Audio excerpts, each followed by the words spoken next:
Одоо яг ярих гэж байгаа зүйлийг би сүүлийн 17 жил ярьж байгаа. Сүүлийн 17 жил ярьж байгаа. Энэ хүний зүүн тарих, баруун тарих. Хүний зүүн тарих гэдэг бол ухаалаг тарих. Баруун тарих болохоор бүтээлч тарих. Таны хүүхд ухаантай мөртлөө бүтээлч. Бүтээлч мөртлөө ухаантай байх юм бол ойлгомжтой. Ямар их үр дүн төрөх вэ? Тэгвэл би өөрөө хүүхдийг энэ миний хүүхд чинь зүүн тарихтай юм уу? Миний хүүхд чинь баруун тарихтай юм уу гэдгийг мэдэх. Зүүн тарихтай юм бол ямар чадвар үүрэгтэй. Баруун тарихтай юм бол ямар байдгийг гэдгийг мэдчих юм бол бид нар хүүхдтэйгээ багш нар болоод эсэх бид нар хамтарч ажиллах боломжтой байна.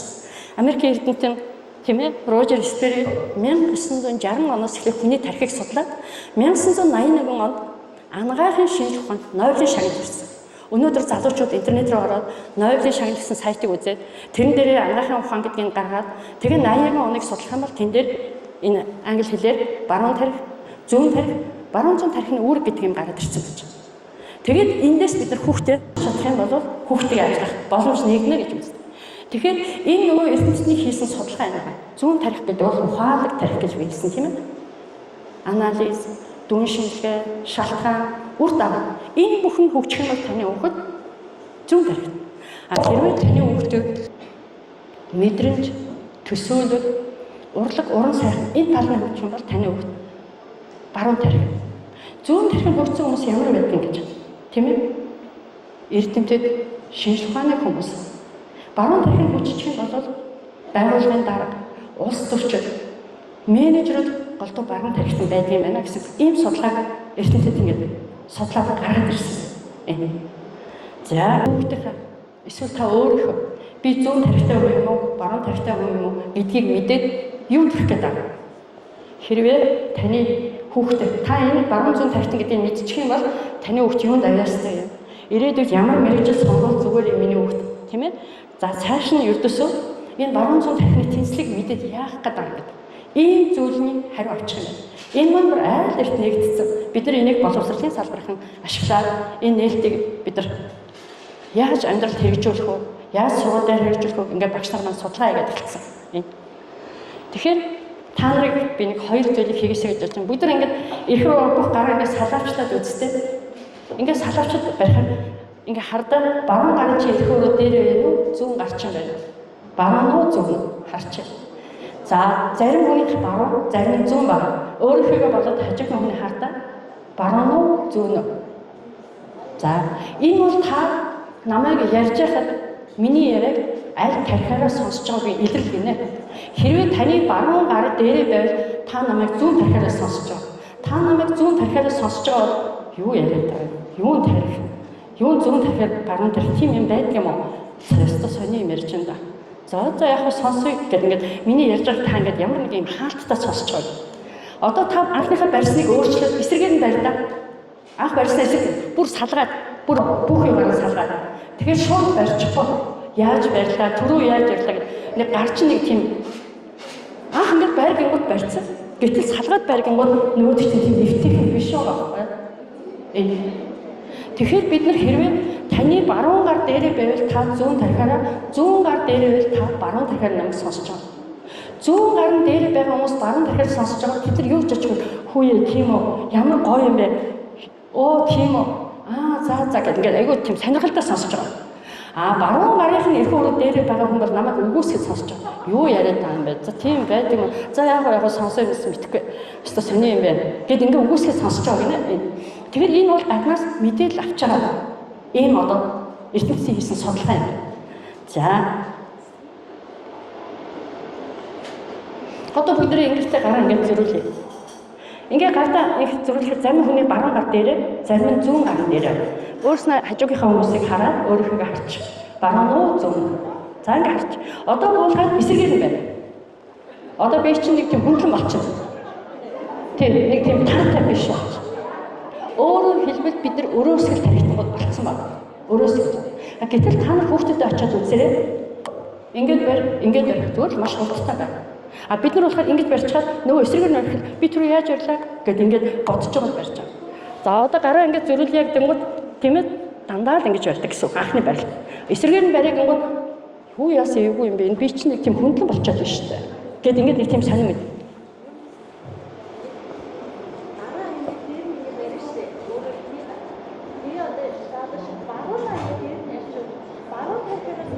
эсрэгээрээ зүүнээрээ. Хэрвээ та нар ингэж анх барихдаа баруун гарчин дээрээ байвал та зүүнээрээ, эсрэгээр нь зүүнэн дээрээ байвал баруунаар. Энд эмч эсвэл биологийн багшаа бол мэдж байгаа. Бид нар зүүн тархинд харуулт өгөх юм бол баруун талнаас саажилт өгдөг. Тархи маань эсрэг удирдлагатай байхгүй юу? Баруун тархинд саажилт өгөх юм бол зүүн тал нь баруун тархинд харах юм бол зүүн тал нь саажилт өгдөг. Өөрөөр хэлбэл бидний тархины удирдлага маань эсрэгээр байхгүй юу? Тэгэхээр бид нар мэдээллийг авахдаа баруун гарын эрхээ өрөө дээрээ байвал таны зүүн тархи, зүүн гарын дээрээ байвал таны баруун тархи мэдээллийг авч байгаа. Түрүүний энэ бариулт юу гэхээр бид нар гадагшлуулж байгаа. Бидний толгойд мэдлэгүүд байгаа шүү дээ. Маш их мэдээлэл. Тэгвэл бид нар ямар нэг юм хийхдээ баруун тархиа ашигладаг юм уу? Зүүн тархиа ашигладаг юм. Хэрвээ баруун гарчин дээрээ байвал та зүүн тархиа ашигладаг. Зүүн тархиа ашигладаг бол та ямар нэг юм хийхдээ ингэж хийх ёстой байна, ингэх ёстой байна гэнгээ өөрөө бодоод боловсруулаад хийнэ. Харин зүүн гарчин дээрээ байвал та яг хөөр энийг хийх юм бол тэг гэж шууд хийчихсэн. Хийжсэн болохоо илчлээ. Хит яараа тэгээд нөгөөдгийнхөө үр дүндээ хүрч чаддаг. Тэгэхээр бид нар өөрсдийнхөө хүүхдийг үзэх хэрэгтэй. Манай хүүхд зүүн юм уу? Манай хүүхд баруун юм уу? Үзнэ. Ингэснээр дараагаар бид нар хүүхдүүдэд мэдэрснээр дараагаар хэрвээ таны хүүхд зүүн байх юм бол та хүүхдтэй баруун тархины сургалтанд суулгах. Таны хүүхд баруун байх юм бол тийм ээ зүүн тархины сургалтанд суулгах. Бид нар мэдэн шүү дээ 10 жил ангид байхад манай ингээ олимпиадын авраг, математик, физик олимпиадын авраг гэх нөхдөд байдаг тийм. Тэгжсэн тэд нар чи яадаг дуул бүжиглэх болохоор нөхөдөлдгөө тэгснээр ингээ яадаг. Гэтэл ингээ үргэлжил дуулаад бүжиглээд айгүй сэргэлэн явжсэн яг математик юм уу ийм юм хийх болох тэрэ бас нэг жаахан тийм сууц чаддаггүй. Тэгвэл өнөөдөр бид нар хүүхдүүдийнхаа баруун зүүн тархины тэнцлэг хангуулахын төлөө явах гэдэг. Тэгвэл баруун зүүн тархины тэнцлэг хангуулахын тулд яах юм? Эхлээд хүүхдээ онцлох хэрэгтэй байхгүй юу? Миний хүүхд зүүн юм байна. Миний хүүхд баруун юм байна. Баруун байвал би зүүн тархины сургалтанд суулгая, зүүн байвал баруун тархины сургалтанд суулгая. Ингээд тэр хүүхдийг ажиллуулах гэдэг байгаа байхгүй юу? Би ямар юм бэ? Тэ? Ихэнх тохиолдолд хүүхдүүд эхээс зөрөгтэй хоёр тархинд тэнцвэд өгдөг. Тэнцэл нь хангасан тул. Бид нар тэрнийг өөрснөө хөтлөөд явчихдаг. Цэцэрлэгийн багш, баг нэгэн багш яадаг. Чи дуулна, чи бүжиглэн, чи олын зураг зурна гэд ингээд аав шүү. Нэг хэсэг нь болохоор чамайг олимпиад гэж авчаад нөгөө тэнцвүүлсэн тархитаа өгөх юм чинь өрөөсгөл болоод аваа явчихдаг байхгүй юу? Өнөөдөр бид нар өрөөсгөл тархитангууд баг байгаадаа энэ дотор ихэнх нь. Тэгтээ тэнцэл хангасан хүмүүс байж л байгаа гэж бодож байна, тийм ээ? За тэгээд цааш нь дараагийнхаа юмроо ороо. Амьдрал дээр хүмүүс ийм л дүрэн баг. Та нар өөрсдөө тодорхой даа, тийм ээ? Зүүн одоо тийм ээ? Баруун тархиараа сонсоод зүүн тархиа ашигладаг. Хөөе өнөөдөр бүгдөө нэг ингэж ийм юм хийх үү? Тэгээд болж гэл айгу уриалах хүлээж аваад тэгээ яг хийх болохоор сайн бодоод боловсруулаад хийчихсэн. Энэ хүмүүс хэм бэ гэхээр баруун тархитай зүүн. Гэтэл зарим хүмүүс хүч өнөөдөр тэхүү гэхээр хэрэггүй димээ гал ингээд үгүйсгээл ингээд суугаад. Энэ бол зүүн тархиар голдуу тий. Тэгээд тэр нөхдүүд буцаад хийх болохоор үр дүнтэй гаргаж чаддаггүй. Тэгэхээр бид нар хүүхдүүд ийм болохоос сэргийлэх хэрэгтэй. Тэхийн тулд бид нар хүүхдүүдийнхээ тархины хөгжлийг тодорхойлох хэрэгтэй. Тэгээ энийг бүгдөө цааш нь илүү дэлгэрэнгээр унших маш олон мэдээллүүд интернетэд байж байгаа. Тэгэхээр та нар энийг илүү дэлгэрүүлээд уншаад хараарай гэж ингэж тийм ээ. За хэлийг бид нар хэл сурахтайхаа яадаг. Одоо ч яг хэдний үед бол залуучууд аюун мундаг болсон, хүүхдүүд ч гэсэн маш их болсон. Энэ 17 жилийн өмнө ингээд одоо бид нар ингээд яриад хэлэн дээр их асуудал байдагсан тийм ээ. Тэгвэл хэлийг аль тархиа ашиглаж сурах хэрэгтэй гэж. Уул нь хоёуланг нь ашиглуулсан. Тийм ээ. Тэгэхээр хэрэгцээнээсээ болдго юм байна л да. Хэлийг сурахын тулд би хэрвээ гадагшаа аль нэг дээд сургууль шалгалт өгөө тэнцээд одоо оноогоо авах гэж байгаа бол бид нар зүүн тархиа ашиглаад учир шалтгаан TOEFL 4-ийн ингээд суралцсан. Зөвхөн би өөрийнхөө харилцаанд ашиглаж байгаа юм бол би баруун тархиар хүүхэд анх хэлд орж ярьж сурахтаа яадаг тэр боломжоор ингэж сурах хэрэгтэй байна. Тэгэхээр зорилгоос хамаараад хэлийг сурах бид нар энэ өөрийнхөө тархины чиг хандлагыг тодорхойлох хэрэгтэй байна гэж. За төрлөх хэл шиг. Та нар энийг хардаа энэ хүн аль хэл дээр зогсож байна? Баруун уу зүүн үү? Баруун хэл дээр нь зүүн хэл дээр нь? Баруун уу? Зүүн үү? Тийм, зарим нь баруун, зарим нь зүүн гэж байна. Хоёулангийнх нь зөв шүү дээ. Яг тэгвэл энэ дотор баруун тархитан ч байна, зүүн тархитан ч байна. Угаасаа янз бүрийн тархитай хүмүүс ингэ сууж байгаа. Баруун гэд хэлсэн хүмүүс одоо зүүн байх гэд хардаа. Зүүн гэж хэлсэн баруун байж магадгүй гэж хардаа. Боломжтой. Баруун гэд харахад баруун юм. Зүүн гэд харахад зүүн. Гэтэл бидний хүүхдүүдийн хувьд бол ингэж хар багшаа хоёулаа байна шүү дээ. Хоёулангаар нь харж болж шүү дээ. Гэтэл бид нар хүүхдүүдээ өөрснийхөө хөдлөө явчихдаг. Өөрснийхөө. Тэгэхээр ердөөсөө хүүхдийн манд баруун тарих, зүүн тарихын тэнцэл хангах юм бол ухаантай бөгөөд бүтээлж өгөөд ухаантай болчих. Нөгөө ямар ч юмыг хийсэн оновчтой зөв шийдвэр гаргаад дуулч нөгөө найранд 3 дуутай, нааданд 3 даваатай гэдэг шиг манай хүүхдүүдийн хувьд тийм ээ. Ямар ч зүйлийг хийхэд амархан гэдэг ингээд хэлдэг юм болчтгоо гэж. За тэгэхээр энэ Эйнштейнийг бид нар мэднэ, тийм ээ. Тэгэхээр энд эрдэмтдийн хэлсэн судалгаа авахгүй. 6-аас 3-ыг хасаад 6. Ихэнх тохиолдолд эцэгчид хүшээчиж одоо юу яриад та 6-аас 3-ыг хасахаар яхаар 6 гэдэг. Танаа тэр тооны багш чинь багийн багш чинь юм заагүй юм хүүшээ энэ чамайг дуурайсан математикт муу юм бэ? Энэ намайг дуурайсан математикт муу юм. Ингээд дүгнэлт гаргаа авчихдээ. Гэтэл хүүхдээ сонс гэдэг байгаа шүү дээ бид нар. Хүүхдээ сонс. Яагаад 6-аас 3-ыг хасаад 6 гэсэн чи хэлдэг? Ээж нөгөө манай дахиад 6 өндөг гаргацсан. Тэг би 3-ын өнөдөр идсэн. Маргааш дахиад 3 өндөг гараад нөгөө өндөг нь 6 алдсан. Чи тэгэж бодож хийсэн юм. За тэгвэл гэд ингээд тайлбарлах хэрэгтэй байхгүй. Тэгэхэд бид нар яадаг вөхөр шууд зөв буруу. Үгүй тэр энэ ямар хаашаа байна? Бурууд нь хэн бэ? Чи 10 жилдээ тоонд муу байсан. Чамайг дуурайсан юм биш үү? Эсвэл би тоонд их муу байсан шүү дээ. Намайг дуурайсан юм биш үү? Эсвэл үгүй тэр багш юу зааж байна? Энэ багш юу зааж? 6-аас 3-ыг хасаад 6 гэж хийгээд байна шүү дээ энэ хүүхд чинь. Гэт ингээд бид нар буруутныг хайгаа явчихсан. Тэгтэл энэ бид нар дууг яагаад амархан сураад байдгийг гэдэг дээр эрдэмтэд судалгаа хийсэн бэ? Тэгсэн чинь бид нар дууны үгийг зүүн тархиараа тогтоогоод аялгауг нь баруун тархиараа сонсоод ингээд дууг бид нар ингээд маш амархан сурчдаг юм байна. Тэгвэл өнөөдөр бидний хүүхэд баруун зүүн тархины тэнцэл нь хангагдаад хоёр тархины зэрэг ажиллах юм бол хүүхдүүд маань ухаантай бүтээлж эцсийн үр дүнд ямарваа нэг юм их хийхдээ ердөөсөө л амархан. Энд чинь амархан шүү дээ. Энэ амархан шүү дээ л гэж хэлээд байна. Тэгэхээр энэ дээр бид нар илүү дэлгэрэнгүй мэдээллийг та нарыг олж уншаасаа гэдээ би нэг оруулсан байна. Баруун зүүн тархины ялгаа гэж байна. Тийм ээ? Одоо ялангуяа бид нар дээр их гардаг. Тийм үү? Баруун тархитангууд гэдэг вөхөр юмыг ингээ бүр том хүрээг нь авч үзээд за энэ чинь ийм юм шүү дээ. Энэний хамгийн чухал нь энэ гэд ингээд ерөнхий хүрээний дотроос нь чухлыг олоод тоож авчихсан. Зүүн тархитангууд болохоор маш жижигхэн хүний эсийг судалж явсаар маш том хавдрыг эмчлэх юмш гаргачих жоо. Тэгэхээр өнөөдөр зүүн тархитангууд голдуу бид нар яаж юм? Эрдэмтэд тийм ээ логик сэтгэлгээ энэ одоо зүйлсэн зэстаралсан энэ юуг хийдэг бол баруун тархитангууд болохоор дандаа юмыг том. Өөрөөр хэлбэл байгууллагын дарга менежерүүд яадаг юмыг маш том өргөөр гэж харж байгаа. За яг энэ дээр л ажиллах хэрэгтэй байна гэд ингээд харж чаддаг. Тэгэхээр бид нар хүүхдүүдэд оншилж чадах юм бол миний хүүхдүүд ирээдүйд ямар мэргэжил эзэмших юм бол яах юм бол гэдэг дээр бид нар тэгээ энэ зургийг интернетэд байж байгаа. Тэгээд Японы одоо бид нартай хамтраад ажилладаг эрдэмт эмэгтэй байгаа. Тэгээд тэр юу ч хэлжсэн гэхээр хүний зүүн тарих бол тодорхой багтаамжтай. Номын тавир 10 тавиртай 1000 ном тавьдаг. Гэтэл 100000 ном тавил тэр тавир яах юм? Эвдрэн шүү дээ. Тэрнтэй адилхан та хүүхдийнхээ зүүн тархины ачааллыг ихсгээд байх юм бол бид нар ийм яриа мэдэн шүү дээ. Хоёр дээр сургууль гэсэн тэгээ номон цагаас солиод туссан гинлээ гэд ингээ яриад байдаг. Энэ маань яг хөхөр зүүн тархины ачааллыг хэтрүүлсэн. Хит их математик, хит их одоо логиктэй юм хийдэг. Тэгвэл бид нар баруун тархи гэдэг маань түрүүн баруун тархины үүргэн дээр байсан шүү дээ, тийм ээ? Дуу, хөгжим, зураг энэ. Тэгвэл баруун тархины ачаал ихтэн гэж байдаггүй юм байна. Тэгэхээр бид нар хүүхдтэй баруун зүүн тархины сургалт байдаг л өөд явах хэрэгтэй байна гэдгийг л эндээс тийм ээ. За тэгээд энэ бас эрдэмтдийн хүүхэд 0-аас 12 наснда эхээс төрөөд 12 наснда энэ хүүхэд бол ийм өндөр чадвар байдаг.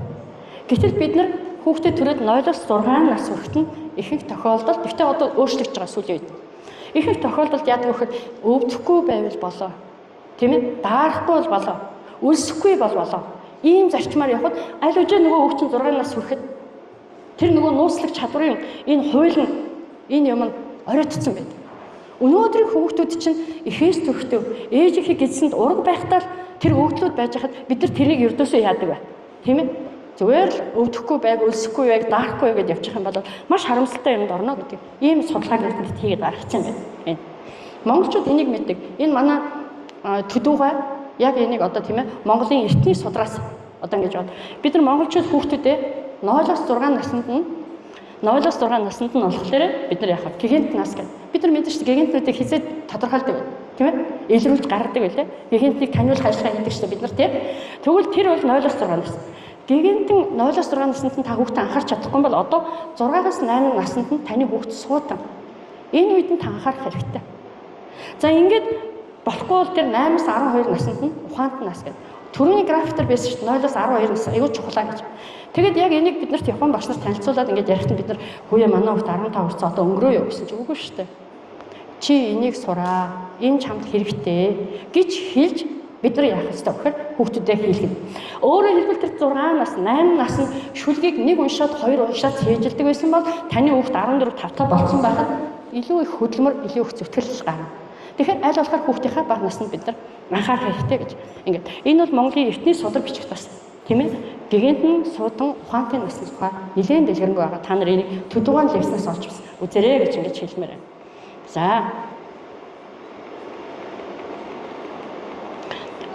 За манай тоо хүүгийн төгслийн академийнхаа тухай нэг 2 3 үйлдвэр хэлээд өнөөдрийн одоо бас мэдээлэл минь дуусгаж байна. Тэгэхээр энэ сампин одоо Соробан сампинг бид нар Монголд оруулж ирээд Монголын 21 аймагт манай салбар байна. Жил бүхэн намар хавар мянган хүүхдийн тэмцээн уралдаан болж байна. Америкийн нэгдсэн улс, Дубай, одоо тийм ээ, Малайз, Сингапур, Камбож гэдээ бид нар тэмцээнд орж байна. Өнөөдөр энэ хүүхдүүд энэ тэмцээнд ороод энэ 17 жилийн хугацаанд энэ хүүхдүүд ямар өөрчлөлт гарсан юм бэ гэж. Маш богинохон хугацаанд маш хурдтайгаар аливаа зүйлийг сурах чадвар бий болчихсон. Тэгэхээр бид нар энийг тийм ээ энэ яагаад ингэж би өөрөө математикийн учраас 2008 онд Японд очиод тэгээд Японы сургуулиудаар явж байгаа сургуулийн төвдөр явж байгаа Соробан сампин гэдэг үгүй энэ хүүхдүүд яаж юм хурдтай бодод юм бэ яаж ингэж амархан хийгээд байгаа юм гэдгийг судалж яваад ингээд энэ сампин ингэж Монголд ингээд нутагшуулаад 17 жил болж байна. Энэний үр өгөөжөөр жил бүр мянган хүүхдүүд манай олон улсын тэмцээнд явж байна. Монголдо бид нар маш олон хүүхдүүдийг ингээд сургаж чадж байгаа. Энэгээр манай академийнхан баярлагдав. За ингээд энэ бол одоо Японы эрдэмтдийн хийсэн судалгаагаар 5 настай сампингаар хичээлдэг хүүхдийн тархины хөгжил сампингаар хичээлдэггүй 10 настай хүүхдтэй адилхан байна. Тэгэхээр сампин гэдэг бол хүүхдийн тархинд ийм том хөгжил үүсгэх юм байна гэж. Тэгэхээр манай тооёо хүүхд төгслийн академи бол UCMAS гэсэн энэ олон улсын байгууллагт 57 дахь орн нь болж ирсэн. Өнөөдөр 80 гаруй орны гишүүнчлэгтэй ингээд энэ одоо сургалтыг олон улсын франчайзингаар бид нар энэ сургалтыг явьж байгаа. Тэгэхээр гар гэж яагаад сампинг авсан гэдэг асуудаг. Тэгэхээр сампингаар бодож байгаа хүүхдийн 13 тархитайгаа шууд холбогддог. Өнөөдөр тархины гадна талын хэлбэр тархины энэ хөгжилд нөлөөлөд байгаа юм чинь хүүхдийн баруун гараараа сампингаар ботход зүүн тархин дээр зүүн гараараа тархин сампингаар ботход баруун тархины хөгжилд нөлөөлдөг юм байна. Ингээд нөгөө түрүүний яриад байгаа бидний хүсээд байгаа баруун зүүн тархины тэнцвэрний хүүхдүүдэд хангагддаг юм байна. Тийм учраас л сампин заах гэж байгаа. Гэтэл хүн яг ингэж асууж ирсэн л да. Гүн чи хүүхдэд тэртээ дөрөв сампинтер сампингуу нэмээд хасаад хуваагаад үржиж сурчаад байна шүү дээ. Яах гэж сампин заагаад байгаа энэ чинь ухралт биш үү гэж. Тэгэхээр энэний цаад учрыг нь бол Стэнфорд, нөгөө Харвард одоо янз бүрийн эрдэмтдийн NASA-гаас нэг сая долларын санхүүжилт аваад энэ тархины энэ бүх зүйлийг ингээд судлаад ингээд гаргасан байгаа. Энэ лекцийн дэлгэрэнг та нарыг би шин цагийн хүүхдүүд гээд миний уншсан лекц YouTube дээр байж байгаа. Тэндээс та нарыг олж хараасаа гэж бодож байна. За тэгээд хамгийн чухал юм бол альфа үеийнхэн буюу 2010-аас 2025 оны хооронд төрсэн өнөөдрийн дунд сургуулийн сурагчид маань тийм ээ энэ хүүхдүүдэд бид нар юу хүссэн гэхээр маш их хайрыг өгөөрэй, маш их ойлголцоорой, маш их хамтраарай. Зүрх сэтгэлийн боловсролыг л бид нар хүүхдэд өгч чадах юм бол бидний хүүхдүүд аливаа юмыг сурах хөрс шороо нь бол бэлэн болцсон юм аа гэдгийг ингэж хэлж байна. Урд өмнө би энэ зургийг яагаад оруулсан бэ гэхээр таны хүүхдийн одоо логик сэтгэлгээ зүүн тархины одоо тийм ээ энэ зөвхөн зүүн тархийг хөгжүүлээд явахад иймхэн зүйл хөгжиж байгаа бол та хүүхдэд зүрх сэтгэлийн боловсрол өгснөөр хайрыг өгснөөр таны хүүхдэд байгаа энэ хөрсөнд энэ далайн усанд ор байж байгаа маш их чадвар ил гарч ирнэ. Таны хүүхд ийм энэ агууг л мэдрүүлэхийн тулд өнөөгийн эсвэгчид бидний багш нар бидний хамгийн том зорилго үүрэг байгаа гэдгийг л хэлчихсэн. Ингээд баярлалаа.